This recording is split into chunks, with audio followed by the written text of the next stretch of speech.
Oi, pessoal, tudo bem?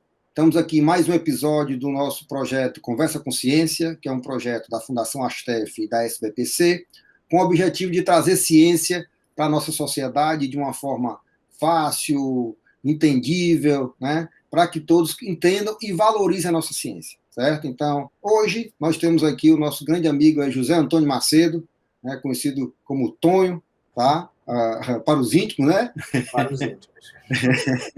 Que é hoje uma referência nacional nessa parte de manipulação de dados, né, de uso de todas essas novas tecnologias que estão aí na internet, e que hoje ele vem falar um pouquinho para a gente aqui sobre a transformação digital, né, do Estado. Tá? Então ele vai bater um papo aqui com a gente, o que é isso e quais são os benefícios, né, para todos nós que fazemos parte do Estado.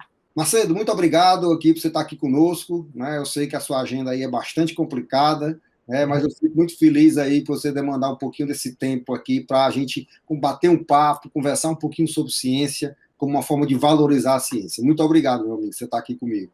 Muito obrigado, Barros Neto. É um prazer aqui. Muito obrigado pelo convite. Vai ser muito legal essa conversa. Bom, Macedo, então aí eu queria que você explicasse um pouquinho, né, como é essa transformação digital, como é que vocês estão pensando isso aí, quais são os benefícios, para até você explicasse, né, que é uma coisa que todo mundo fala nesse mundo digital, e como é que isso pode ajudar, por exemplo, o governo, né, o Estado, a melhorar a prestação de serviço. Vou começar aqui com uma história, assim, né? Um pouco, a gente, para entender o momento, a gente precisa entender o que acontece antes, né? Os historiadores fazem muito bem isso. Então, a gente precisa entender algumas forças que aconteceram nos últimos anos na computação, né? Na sociedade como um todo, que trouxeram a gente a essa situação agora, né? Esse momento, né? Então, a gente teve um movimento, né, que foi o desenvolvimento da computação, né, dos computadores, né, a evolução dessas tecnologias. Mais de 30 anos atrás, né, o desenvolvimento de tecnologias para comunicação de alta velocidade. Quando a gente começou a ter os computadores em casa, a gente tinha poder de processamento em casa, mas não tinha comunicação, né? Você se lembra, às vezes a gente, né, leva em casa, você é da minha idade, a gente, né, tinha os computadores CP500 da vida, mas não se conectava com nada, estava ali. Você tinha que ficar pegando seu disquete e levando para os lugares, né?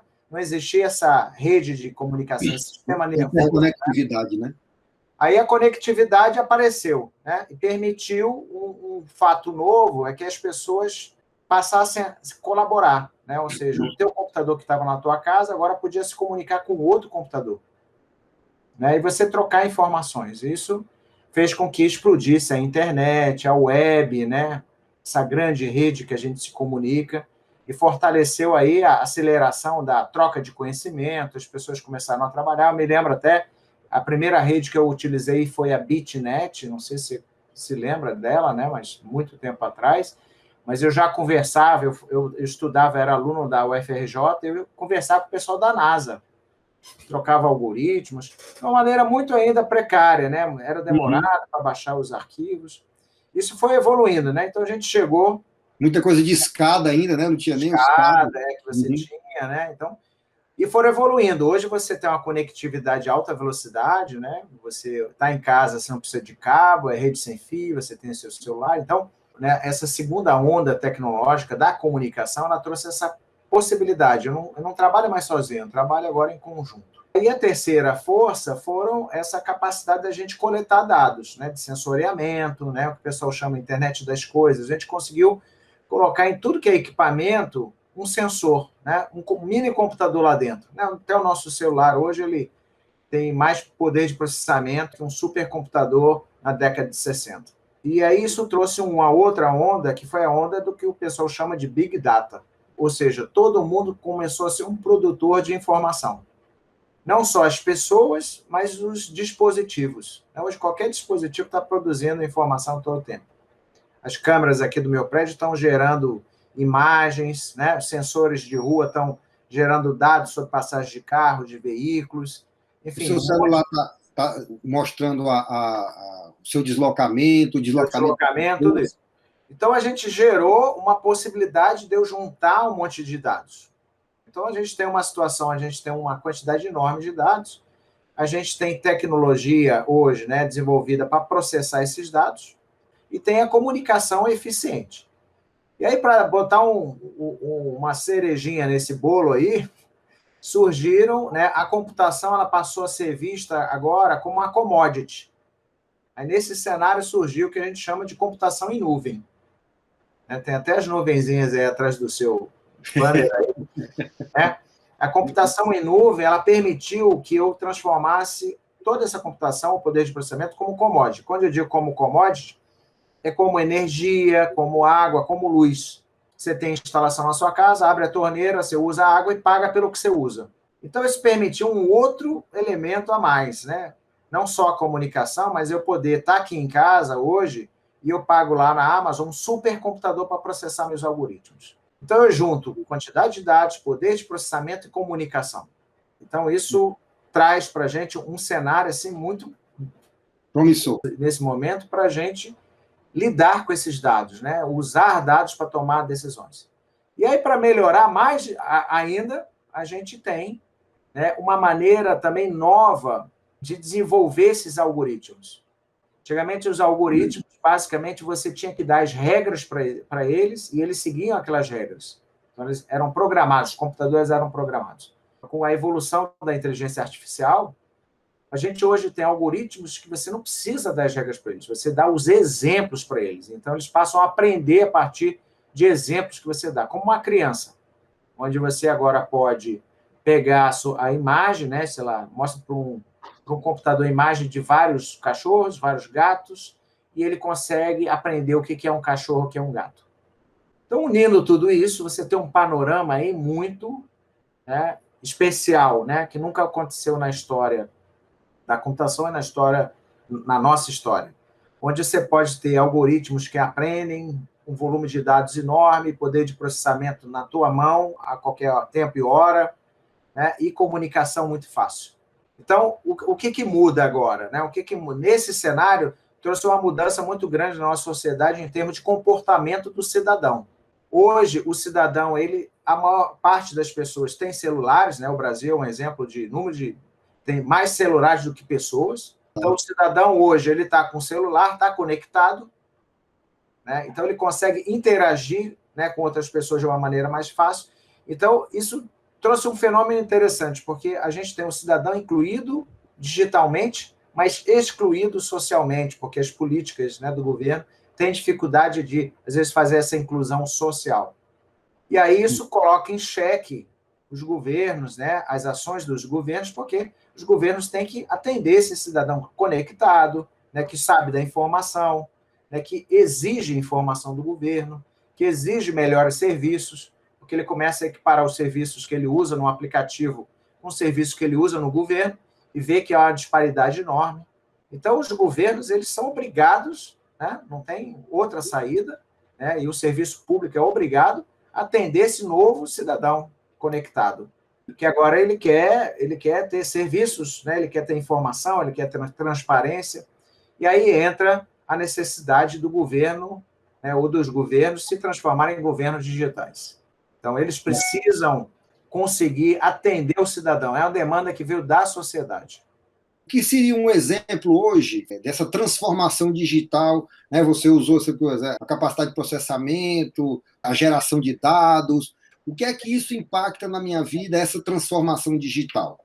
O exemplo que todo mundo está acostumado é do próprio Uber, né? A uberização, onde qualquer pessoa agora pode ser um motorista, né? Basta ela ter um carro e o aplicativo, então ele pode, a partir daquele aplicativo, ele tem funcionalidades para ele conseguir prestar um serviço e ganhar dinheiro, né? Esse é um exemplo, né, de transformação digital de um serviço que era serviço de transporte. Para o cidadão, a transformação digital ela vai trazer o quê? Uma velocidade no serviço, né? Então, eu não preciso ir lá, por exemplo, numa secretaria ou no órgão público, tirar, por exemplo, uma carteira. Suponha você poder tirar sua carteira de identidade em casa só com o seu celular, como você abre uma conta no banco digital. Então, você não vai precisar lá mais tirar uma foto, você não vai lá, né? Você pega o seu celular... numa fila. Entrar numa fila, então o governo, assim, você vai poder criar, né, mandar suas informações via, né, um aplicativo, O governo pega aquelas informações, valida que você é você, talvez agende para você tirar suas impressões digitais, né? Mas ele tem maneiras de validar isso e te dá uma carteira, talvez, provisória que você já pode tirar em casa. Então, assim, por exemplo, hoje que você tem o título de eleitor, né, que está no seu celular, a sua carteira de motorista que está no seu celular. Isso é tudo exemplo de transformação digital, é isso? Isso é um exemplo de transformação digital, né? Que você não precisa mais ser atendido fisicamente, né? Apesar de que alguns desses serviços você ainda precisa ir lá, né? Mas você pode fazer tudo do seu dispositivo, né? Você pode interagir com aquele órgão, né, através de uma comunicação mais eficiente, tudo digitalizado, né? Hoje, por exemplo, o Zona Azul também, né, que hoje é digital, você vai lá Isso, né, exatamente. e compra. Eu acho fantástico, aquilo ali eu fico maravilhado. Né? No instante você compra, baixa, assim, eu sou um fã desse Zona Azul digital. Eu acho que Exatamente. Um exemplo aqui no Ceará foi, por exemplo, o Ceará App, né? O Uhum. Ceará App, que é um aplicativo, que é o super app do Estado, onde a gente está agregando vários serviços, né, do Estado dentro de um aplicativo só. Então, nosso objetivo é que daqui a pouco o cidadão ele vai entrar dentro só do Ceará App para fazer tudo que ele precisa. Quer matricular na escola? Vai lá. Né? Você quer marcar, agendar um exame no posto de saúde ou no hospital? Você marca lá. Né? Você quer receber a resposta do seu exame, como já tem, né, do coronavírus, você já recebe do Covid já pelo celular. Então, assim, a interação do cidadão com o governo vai ser toda através desse meio digital.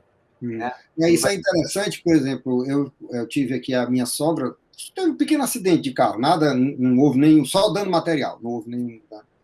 E aí eu entrei em contato com a MC, a MC, tire foto, faça tudo, foi tudo dentro de um aplicativo, mandei tirar as fotos de um lado, do outro, mandei tudinho para lá, aí depois eles fizeram lá o laudo, vamos dizer, de lá mesmo que eles viram, eles já definiram que tinha sido né, o outro condutor que tinha gerado o acidente.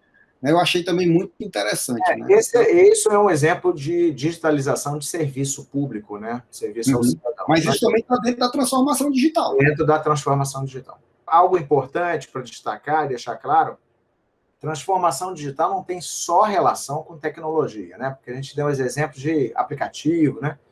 Mas é também de uma transformação de pessoas, né? Então, principalmente dentro do governo, né? Quando você digitaliza, né? Quando você usa os meios digitais, você tem que também transformar a maneira como as pessoas pensam no atendimento ao cidadão, pensam internamente dentro do governo, né? Então, você tem que refazer processos, você tem que criar uma nova cultura, né? Isso também é uma coisa importante, porque dentro dessa transformação digital, como o cidadão vai ter rapidamente aquela informação tem que ser clara, segura para ele, né?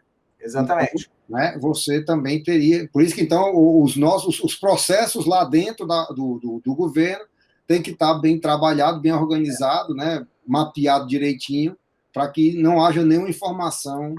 Então, aí você, por exemplo, mudança de cultura, né? Esse é um exemplo até do que a gente está fazendo no Ceará. A gente usar o que a gente chama linguagem simples. Usar uma linguagem que todo mundo entenda. Você, por exemplo, vai ter que mudar formas de atendimento, porque nem todo mundo vai usar um aplicativo e sabe escrever. Então, você vai ter que usar a voz, né? Vai ter que criar mecanismos de autenticação diferentes também, né? Porque a pessoa, às vezes, não está presencial. E também tem até o próprio, nem também todo mundo tem essa habilidade com o digital, né? Então tem que ser uma coisa muito simples. Também, por isso que tem a ver com cultura, pessoas, exatamente. Então, e isso é interessante porque, por exemplo, hoje todo mundo mexe no celular, sabe? Mas, obviamente, né, por exemplo, as pessoas de mais idade, né, já tem mais dificuldade, né, se engancha naquelas coisas. Então, realmente, quanto mais simples for, melhor.